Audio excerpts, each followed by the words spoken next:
Assalamualaikum warahmatullahi wabarakatuh. Kembali lagi bersama saya pastinya Pandu Amerta. Kali ini saya akan meneruskan cerita yang berjudul Malam Tak Menerima Doa. Cerita ini ditulis oleh Arif Halim. Dan yang baru datang di channel ini, jangan lupa untuk mengklik tombol subscribe dan lonceng notifikasinya, biar kalian gak ketinggalan cerita-cerita misteri lainnya. Nggak usah banyak basa-basi. Gimana kelanjutan kisah ini? Langsung saja kita memasuki ceritanya. Malam tak menerima doa. Kembali suara azan itu terdengar. Padahal surau di dekat sana tak memiliki pengeras suara. Hermawan lagi-lagi dibuat bingung. Dari mana datangnya lantunan azan itu? Tatapan Ki Darsa menembus Hermawan, seolah memperingatkan tanpa kata. Jangan hiraukan, anggap saja itu panggilan biasa, pengingat untuk sholat. Mereka pun melangkah masuk ke rumah. Di dalam, istri Hermawan tampak duduk di tikar, memegangi perut besarnya, usia kandungan yang sudah tua. Ki Darsa tersenyum samar, lalu berjalan ke belakang rumah untuk mengambil wudhu. Tak lama kemudian ia kembali dan berdiri sebagai imam, memimpin sholat dalam suasana yang terasa janggal. Seperti ada yang ikut berjamaah tapi tak terlihat. Sebelum mengangkat tangan untuk memulai sholat, Ki Darsa sempat tersenyum. Bukan kepada Hermawan, bukan pula kepada siapapun yang terlihat, melainkan kepada sesuatu yang tak kasat mata. Senyum itu seolah memperingatkan atau mungkin menantang. Allahu Akbar, ucapnya pelan namun mantap. Mulai sholat dengan kehusukan yang dalam. Suasana di ruang mendadak berubah hening. Terlalu hening. Hermawan merasa udara jadi berat. Seakan ada yang mengawasi mereka dari setiap sudut ruangan. Tibalah pada sujud terakhir. Ki Darsa diam lebih lama dari biasanya. Dalam sujudnya, ia melantunkan doa dengan lirih namun tegas, memohon perlindungan, keselamatan untuk Hermawan dan keluarganya, dan kekuatan untuk dirinya sendiri. Pada salam penutup, suaranya sedikit bergetar namun penuh keyakinan. Assalamualaikum warahmatullahi. Setelah salam itu, Ki Darsa membuka mata, menatap ke arah sudut ruangan yang kosong, lalu berkata lirih namun tajam. Aku yang akan jadi benteng terakhir sampai waktuku tiba. Malam belum sepenuhnya larut, tapi hawa dingin sudah menyusup hingga ke tulang. Angin merembus pelan, seolah berbisik dalam bahasa yang tak dikenal manusia. Di luar rumah, daun-daun pohon jati bergerak tanpa suara, tapi entah mengapa, bagi Ki Darsa bisikan itu justru terdengar sangat jelas. Mereka belum rela. Mereka menginginkan sesuatu. Darah yang segar, darah kehidupan. Ki Darsa menarik nafas panjang. Ia tahu bukan Hermawan yang mereka inginkan, bukan pula dirinya, tapi wanita itu, istri Hermawan, yang sedang mengandung nyawa baru, nyawa yang begitu bercahaya di mata makhluk-makhluk yang tak kasat mata. Dan sejauh ini hanya Ki Darsa yang mampu merasakan semua itu. Usai salam, Hermawan dan istrinya menyambut Ki Darsa dengan salam takzim. Menunduk penuh hormat, Ki Darsa membalasnya dengan senyum tipis, lalu tetap duduk bersila, merapikan posisi sorbannya. Ananda Hermawan, ucap Ki Darsa pelan namun mantap. Dalam hidup, ada hal-hal yang bisa kita lihat. Ada, dan ada yang hanya bisa kita rasakan. Maka ketika langkah kita mulai berat, itu pertanda bahwa ada yang sedang menahan. Hermawan menunduk. Ia paham Ki Darsa sedang berbicara tentang sesuatu yang tak biasa. Ikhlaslah, tawakal. Kita hanya manusia, tapi jangan gegabah untuk pulang ke kota. Setidaknya belum sekarang. Hermawan mengernyit. Kenapa Ki? Bukankah istri saya harus segera bersalin? Ki Darsa menatap ke luar jendela, ke arah gelap malam yang membeku. Lalu dengan suara lebih rendah ia berbisik, "Karena yang di sini belum merelakan kalian pergi. Darah yang kau bawa masih terlalu segar bagi mereka." Suara mendadak sunyi. Bahkan cicak di dinding pun seolah enggan bergerak. Ki Darsa menghela nafas pelan. "Aku akan tetap di sini. Selama aku bisa berdiri, aku akan jadi benteng terakhir kalian." Mendengar ucapan Ki Darsa, Hermawan dan istrinya tertegun. Hening menggantung di antara mereka. Ada kelegaan dalam hati Hermawan. Kelegaan karena mereka tak sendiri. Ada pula kebahagiaan yang singkat karena istrinya masih selamat. Namun kegelisahan tak bisa ditepis. Ia memandangi istrinya yang memegang perutnya erat, mencoba tersenyum walau jelas ada ketakutan di matanya. Ki Darsa menunduk pelan, lalu menatap Hermawan dengan mata yang dalam, penuh pengertian. "Apa yang kamu rasakan, aku pun merasakannya, nak," katanya dengan suara lembut, namun syarat makna. "Kalian pasangan yang kuat, tapi bukan berarti harus melawan sendiri." Ia mengalihkan pandangannya ke arah pintu, seperti melihat sesuatu yang tidak tampak oleh mata biasa. "Besok pagi saja kalau kalian ingin pulang," lanjutnya sambil kembali menatap Hermawan. "Biarkan malam ini berlalu dulu. Aku akan mengantar dengan izin Allah. Kita lewati batas ini bersama-sama." Hermawan mengangguk pelan, masih menahan banyak tanya di dalam dada.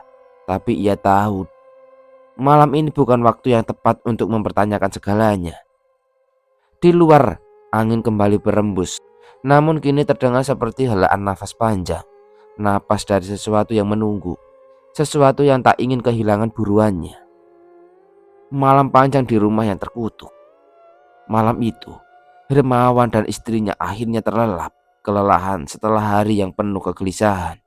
Mereka tidur dalam satu ruang.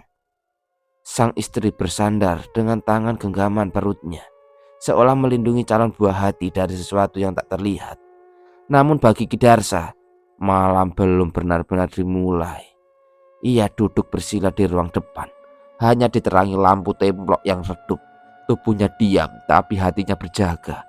Ia bisa merasakan rumah itu bergerak bukan secara fisik, tapi secara batin. Dinding-dinding rumah seperti menghela nafas. Kayu-kayu tua bergetar tanpa disentuh. Ada sesuatu yang hidup di dalam rumah itu.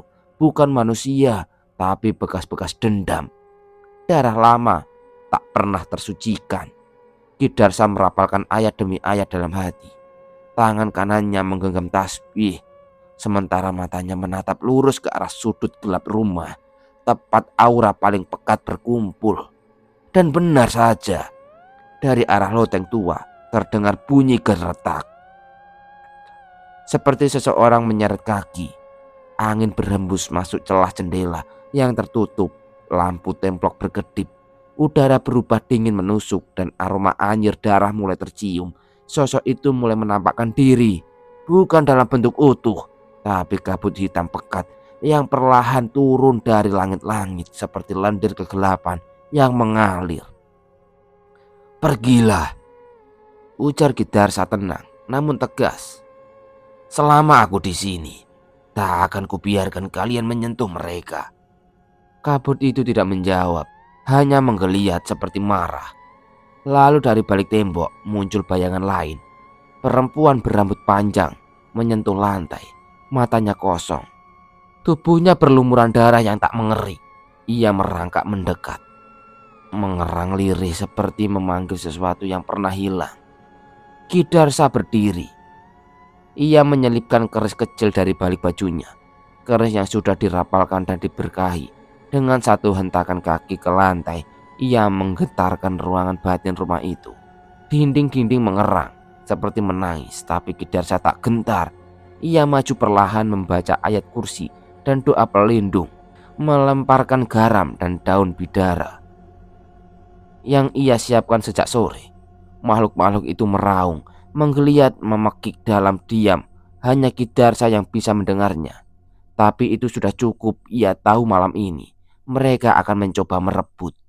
Dan ia bersumpah malam ini ia tidak akan tidur. Tak lama setelah suara-suara itu mereda, dari sudut gelap ruangan terdengar lirih bisikan yang dingin, seperti berasal dari dasar bumi. Malam tak menerima doa. Bisikan itu bergetar, diiringi langkingan tawa yang panjang dan melilit seperti angin tajam yang menembus tulang. Rumah itu terasa seperti mengerut, seolah ikut menahan napas dalam ketegangan. Tapi Ki Darsa hanya tersenyum, senyum tua yang tidak terintimidasi. Dengan suara tenang ia mencoba. Dendam lama yang tak pernah habis. Kutukanmu hanya gema dari masa lalu. Kutukanmu hanya gema dari masa yang kau tangisi. Ucapanmu lantang, tapi bagiku tak lebih dari lelucon yang basi. Tiba-tiba udara berdenyut. Dinding rumah bergetar pelan. Dan dari kekosongan itu terdengar lagi suara yang kini lebih tegas, lebih marah, namun tetap tanpa wujud.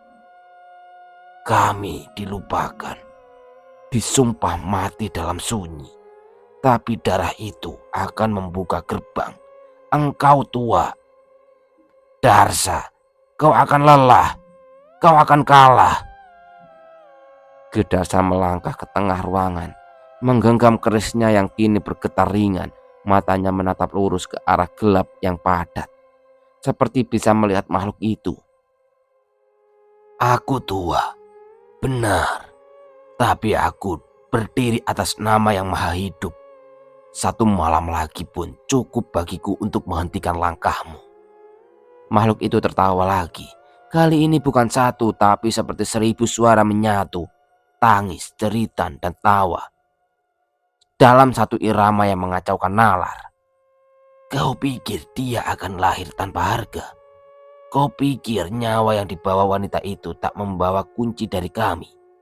Ki Darsa menyipitkan mata lalu membentak pelan. Kalau benar kunci itu dari rahim suci, maka tak akan kubiarkan disentuh oleh tangan busukmu. Hening. Lalu satu kalimat terakhir terdengar seperti ditulis di udara.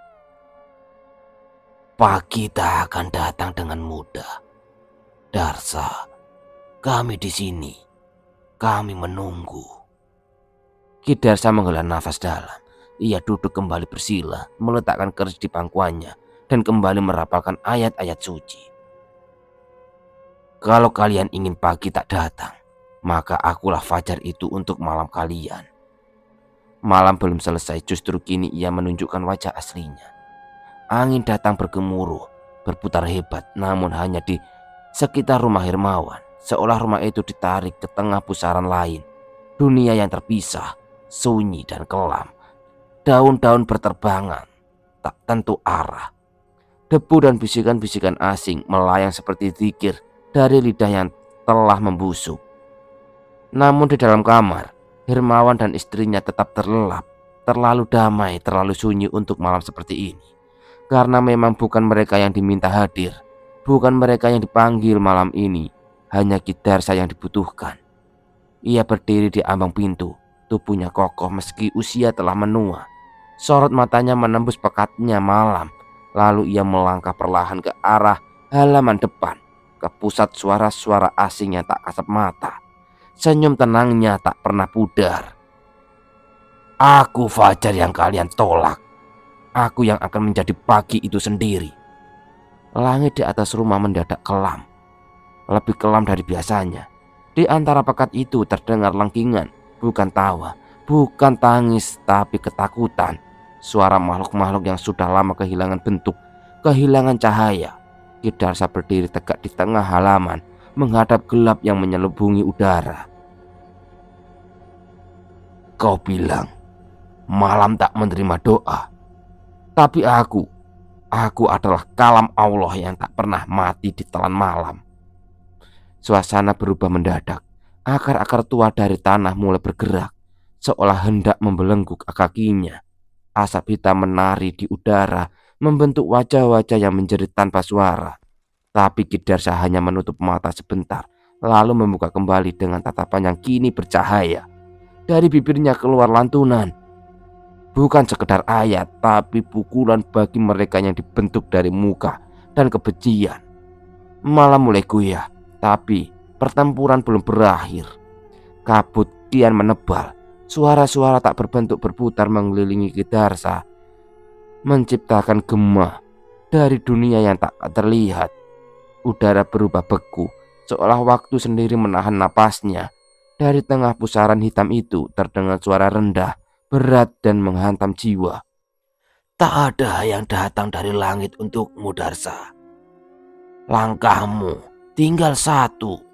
Dan setelah itu siapa yang akan melindungi mereka? Ki Darsa tak menjawab. Matanya tertuju pada langit yang perlahan mulai menunjukkan semburat abu-abu. Makhluk itu mengeram lebih keras.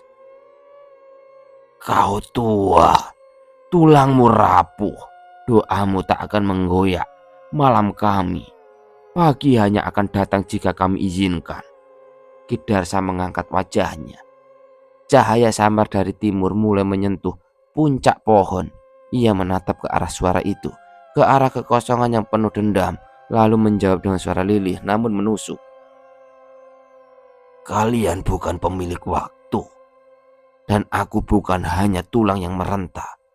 Aku adalah penjaga doa yang kalian benci.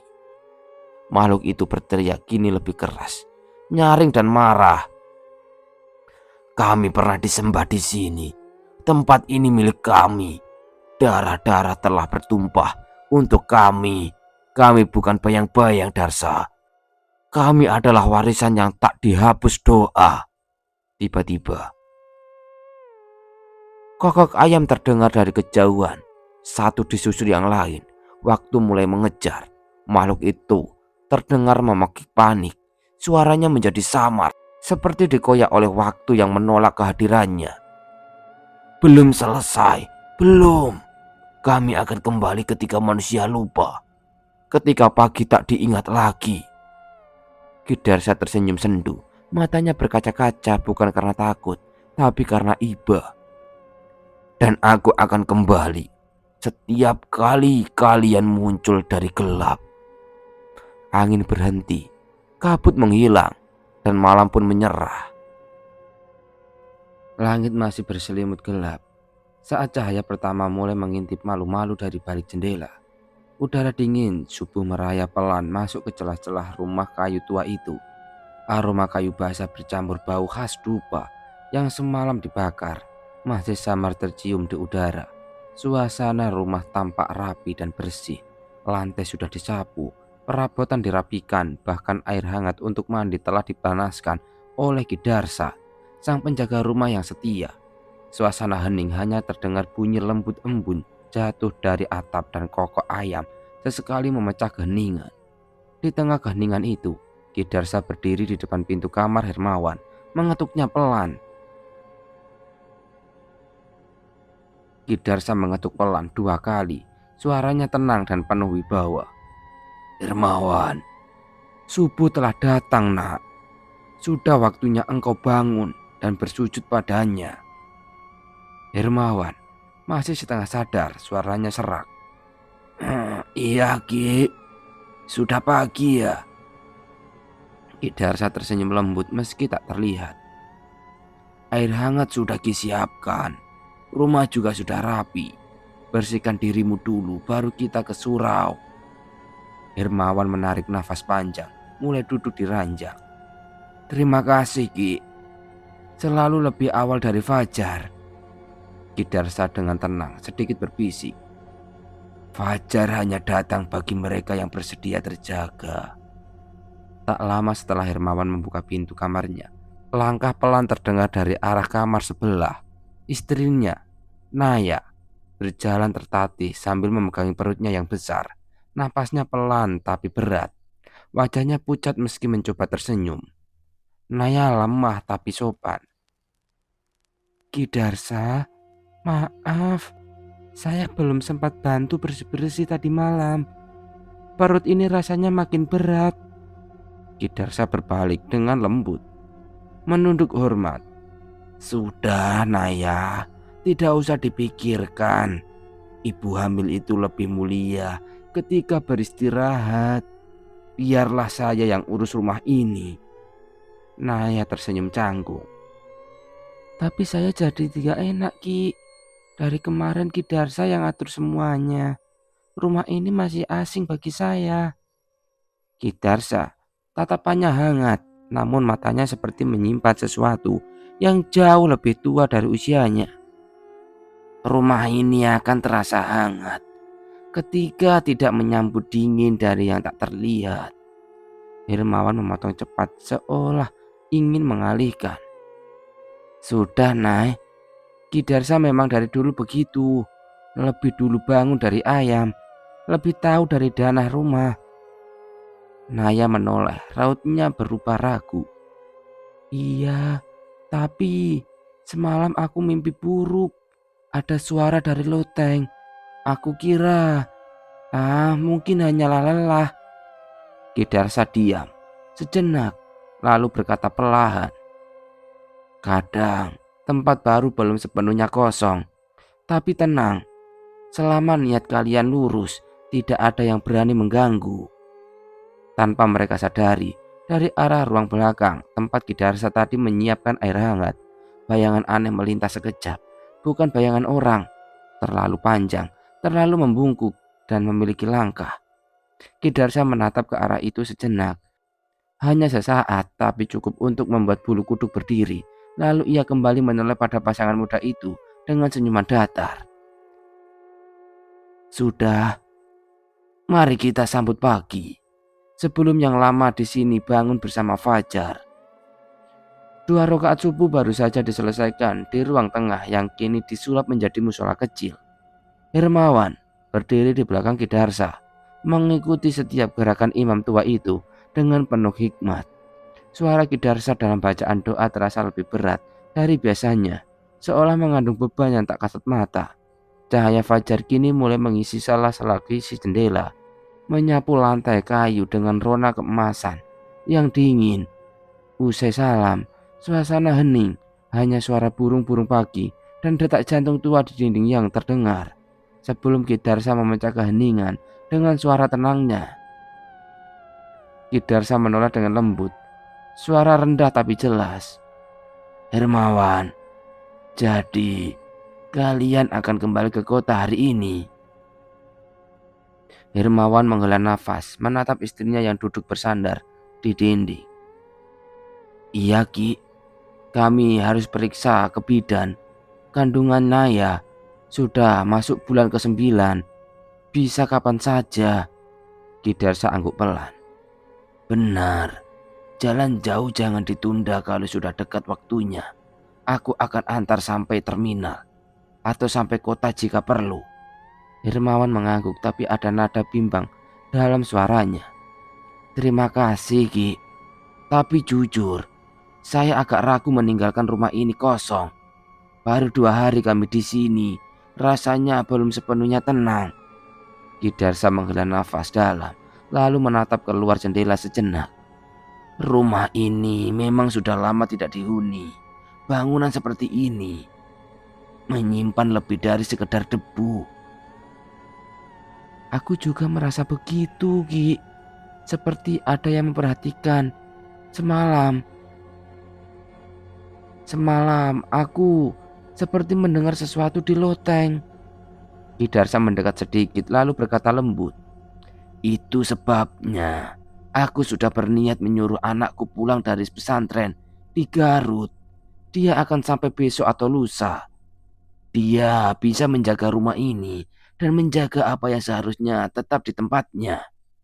Hermawan terkejut tapi lega. Anak Ki Darsa? Wah, itu akan sangat membantu saya. Saya jadi lebih tenang. Ki Darsa mengangguk pelan lalu menatap tajam ke sudut rumah yang gelap. Ada yang harus dijaga, Man. Bukan hanya rumah ini, tapi batas antara yang kita lihat dan yang melihat kita. Naya menggenggam tangan Hermawan erat, wajahnya cemas. Apa maksudnya, Ki? Ada yang tinggal di sini? Ki Darsa berdiri perlahan, membetulkan sorban di bahunya. Bukan tinggal, lebih tepatnya belum pergi. Tapi selama aku di sini, insya Allah tidak akan mengganggu. Sekarang mari bersiap. Fajar sudah naik dan perjalanan masih panjang. Mentari pagi dan persiapan perjalanan. Mentari pagi akhirnya menyinari seluruh halaman rumah. Cahayanya hangat namun masih redup, menembus sela-sela daun dan memantulkan siluet pada permukaan tanah yang sedikit basah oleh embun. Burung-burung sudah berpindah ke dahan yang lebih tinggi. Sementara suara kendaraan jauh dari jalan utama mulai terdengar sayup. Hermawan berdiri di depan rumah, membuka kap mobil dan mulai memanaskan mesin. Suara bergetar dari dalam kap menyatu dengan hembusan angin pagi yang dingin. Ia sesekali melirik ke arah rumah, memastikan istrinya dan Kidarsa sedang bersiap. Di dalam rumah, Naya membawa tas kecil, namun Kidarsa segera melambaikan tangan, menghentikannya dengan suara halus namun tegas. Kidarsa menatap Naya dengan lembut. Tangan terulur. "Ibu Naya, silakan ke depan dulu, biar barang-barangnya saya yang angkat.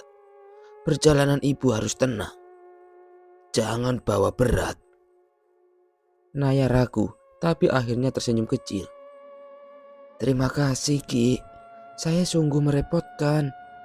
Kidarsa menggelengkan pelan, matanya menatap jauh ke sudut rumah sebelum bicara lirih. "Yang merepotkan bukan ibu, tapi yang belum ingin pergi dari sini."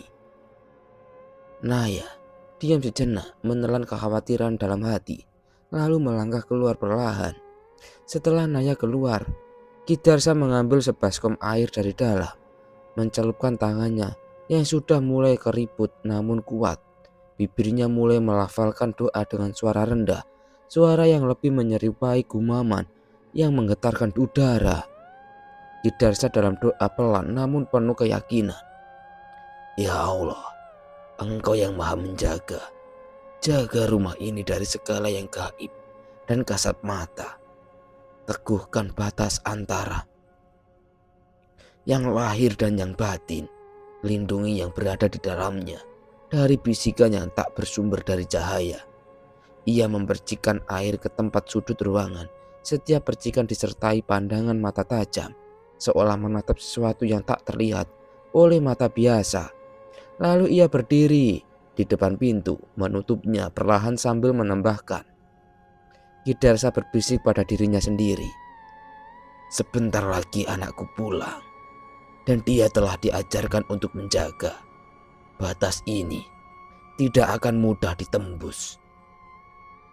Di luar, Hermawan melambai memanggil, dan Kidarsa menjawab dengan senyuman tipis, namun matanya tetap menatap rumah itu beberapa detik lebih lama, seolah berpamitan pada sesuatu atau seseorang yang tak ikut pergi. Perjalanan yang tidak diredai. Mesin mobil akhirnya menggeram perlahan, meluncur perlahan meninggalkan halaman rumah yang masih diliputi bayangan embun pagi. Hermawan mengemudi hati-hati, sesekali melirik ke kaca spion. Sementara Naya duduk di sampingnya, tangan memegang perut yang kian besar, wajahnya cemas meski tak berkata apa-apa. Saat mobil melintasi gerbang bambu tua, angin berhembus tiba-tiba, kering dan dingin. Daun-daun kering berterbangan, dan di sela pepohonan di sekitar rumah tampak bayangan-bayangan besamar berdiri diam. Mata mereka menatap tajam, seakan tak merestui kepergian mereka, khususnya Naya, seakan ada yang belum selesai. Hermawan sempat merinding, tapi ia cepat menepisnya dengan membaca doa dalam hati. Naya, yang juga merasa ada yang ganjil, memilih diam. Suara azan dari radio mobil menenangkan mereka perlahan. Perjalanan beberapa jam itu mereka lalui dalam diam, hanya sesekali bicara tentang bidan, perlengkapan bayi, dan tempat tinggal sementara. Sesampainya di kota, Hermawan menghela nafas lega. Mereka disambut hangat oleh keluarga dan segera membuat janji pemeriksaan kandungan. Tapi jauh di benak Hermawan, ia tahu rumah itu belum selesai bercerita.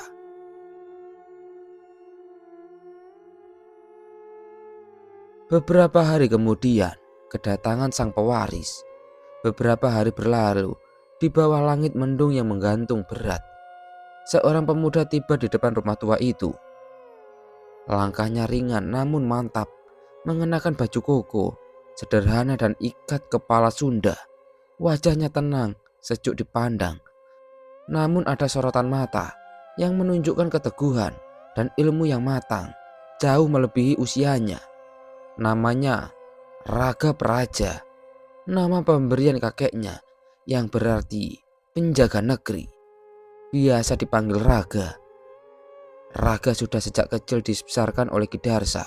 Kedua orang tuanya meninggal dalam kecelakaan aneh saat sedang merawat rumah tua yang kini justru dibeli oleh Hermawan. Tak banyak yang tahu rumah itu pernah menjadi tempat ritual yang gagal. Saat itu Ki Darsa meminta mantunya melakukan ruatan sendiri, namun ada batas yang dilanggar. Raga tidak pernah banyak bertanya. Ia lebih suka belajar mengaji dan mendampingi Ki Darsa ketika menghadapi orang-orang yang tersentuh oleh alam lain. Kini berdiri di depan rumah itu, Raga menatap ke arah atap, lalu ke pohon tua di samping kiri rumah. Raga berbisik pelan. "Aku tahu kalian belum senang, tapi aku datang bukan untuk mengusir.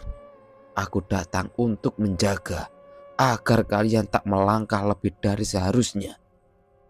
Dengan adab seperti Ki Darsa, pelan, tenang, dan tak suka berkata keras, Raga membuka pintu rumah. Bau kayu tua dan dupa lama menyeruak. Ia melangkah masuk, meletakkan tas kecil, dan duduk bersila di tengah ruangan. Doa pertama pun mulai dilantunkan. Suaranya lembut, tapi dari sudut-sudut rumah angin berputar aneh, dan suara kayu berderit seolah membalas, menyambut atau memperingatkan. Ujian sang penjaga. Malam tiba perlahan. Angin dari arah kebun bambu di belakang rumah mulai bertiup kencang, membawa suara-suara lirih yang tak bisa ditangkap jelas. Raga baru selesai menyalakan lampu minyak di ruang tengah, lalu duduk bersila menghadap kiblat. Di depannya sebuah mushaf tua dan botol kecil berisi air ruqyah yang ia bawa dari Garut. Ia sudah paham, malam pertama tak akan mudah. Rumah ini menyimpan sesuatu, bukan sekedar gangguan kecil, tapi sesuatu yang sejak dulu enggan berbagi ruang dengan manusia. Raga berpikir pelan. La haula wala quwata illa billah. Tiba-tiba, krek, suara kayu tua berderit keras dari loteng. Tidak seperti biasa, bukan suara rumah yang menyesuaikan suhu. Ini seolah langkah kaki berat, perlahan dan sadar bahwa sedang diawasi. Raga tidak bergerak, hanya menarik nafas pelan dan meraih botol air ruqyah. Ia lalu berdiri, mendekati tangga kecil menuju loteng dan berseru tanpa nada marah. Raga sangat tenang. "Aku bukan tamu, aku penjaga. Jika kau tahu nama kakekku, maka hormatilah cucunya." Tak ada jawaban. Tapi lampu minyak tiba-tiba redup, angin meniup masuk lewat celah jendela. Padahal jendela tertutup rapat. Desahan panjang terdengar dari arah dapur. Bukan nafas manusia. Raga berbalik cepat, dan dari balik pintu dapur, sosok bayangan tinggi kurus tampak berdiri. Tak memiliki wajah, hanya rongga, gelap. Sosok itu diam, tapi udara jadi dingin mendadak. Raga tidak melawan. Ia hanya melangkah pelan, membuka mushaf dan mulai membaca. Raga suara mantap tapi pelan. Raga membacakan sebuah ayat-ayat suci. Sosok itu bergeming, lalu perlahan-lahan mundur, seolah tertarik oleh sesuatu ke dalam dinding dapur. Menghilang tanpa suara, tapi sebelum benar-benar lenyap, terdengar bisikan halus nyaris tak terdengar. "Belum waktunya, pewaris. Tapi kau akan tahu." Akhir malam, tanda pertama. Setelah semua tenang, Raga menulis sesuatu di kertas kecil, lalu mengantungnya di pintu depan. Sebuah rajah pelindung yang hanya ditulis ketika ada ancaman nyata dari makhluk batas. Ia menatap langit malam dari serambi rumah, lalu berbisik sendiri. Rumah ini bukan sekedar rumah tua. Ini gerbang, dan aku harus menjaga kuncinya. Bisikan malam yang terkutuk. Angin malam berhenti seolah waktu menggantung.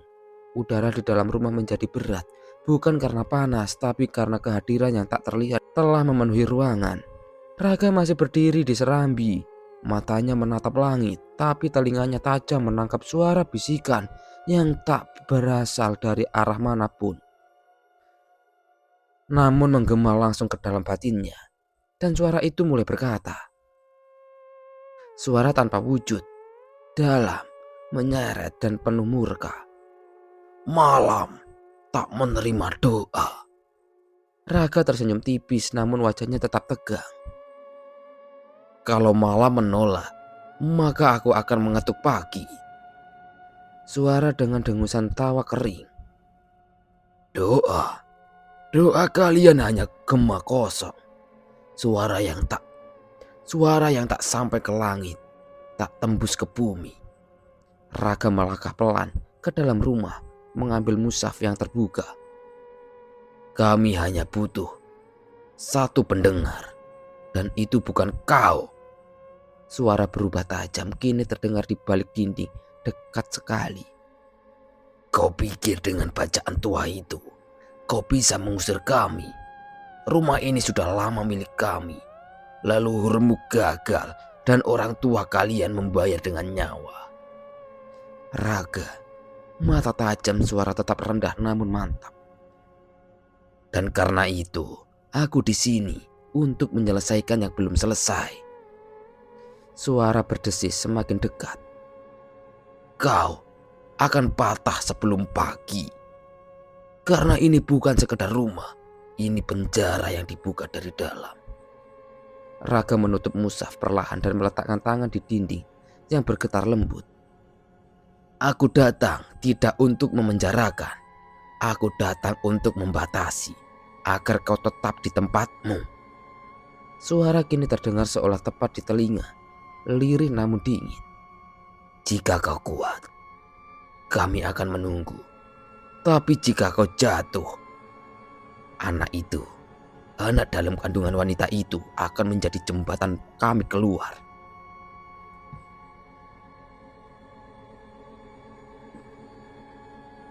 Raga menutup mata sejenak, membaca ayat kursi dalam hati. Tangan kanannya mencekram batu kecil bertulisan kaligrafi, pemberian dari Ki Darsa. Ia tahu malam ini belum berakhir, tapi ia juga tahu permainan gaib ini bukan tentang keberanian semata, melainkan keteguhan iman dan ilmu warisan yang tak pernah main-main.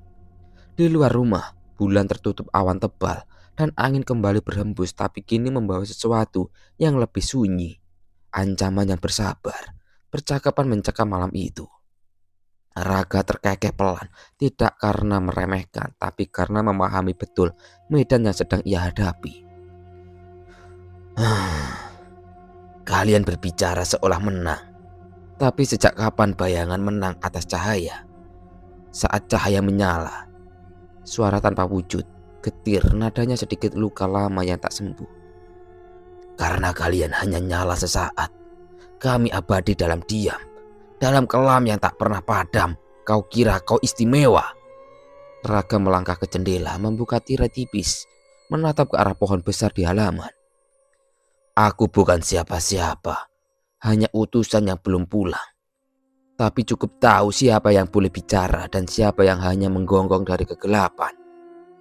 Suara berubah, kini lirih seperti jeritan dalam tanah yang dikubur hidup-hidup. Lidahmu tajam seperti kakekmu, tapi ingat anak kecil, pohon yang menantang abadi, pohon yang menantang badai, patahnya lebih awal. Tiba-tiba, suhu ruangan menurun drastis lantaran minyak meredup lagi, tapi tidak padam. Raga berhenti berbicara, ia tahu ada sesuatu yang lebih besar kini hadir, bukan hanya makhluk yang bersuara itu. Di luar bayangan besar berdiri di antara batang pohon, tidak bergerak. Seolah menatap langsung ke jiwanya. narasi batin Raga pelan dalam hati. Yang bisik bukan dari sini, bukan sekedar lembut penunggu. Ini penjaga gerbang yang lama tertidur dan sekarang menoleh. Suara tanpa wujud kini pelan, getir, namun penuh dengan dendam yang matang. Kau dibawa oleh takdir, tapi kau akan tinggal karena pengorbanan. Tak semua ilmu menyelamatkan. Kadang ia hanya mempercepat kehancuranmu. Raga menghadap ke arah suara, bibirnya melafalkan zikir pendek. Kalau aku jatuh, biar jatuh karena menjaga, bukan karena takut. Di luar jendela, 2 titik merah menyala di kegelapan. Mata bukan milik manusia, bukan pula makhluk biasa. Ia hanya diam, tapi kehadirannya mengguncang setiap ruang halus di rumah itu. Raga menutup mata, bukan untuk menghindar, tapi untuk membuka mata batin. Ia tahu malam itu bukan lagi tentang gangguan, tapi ujian dari yang menjaga rahasia terbesar rumah ini.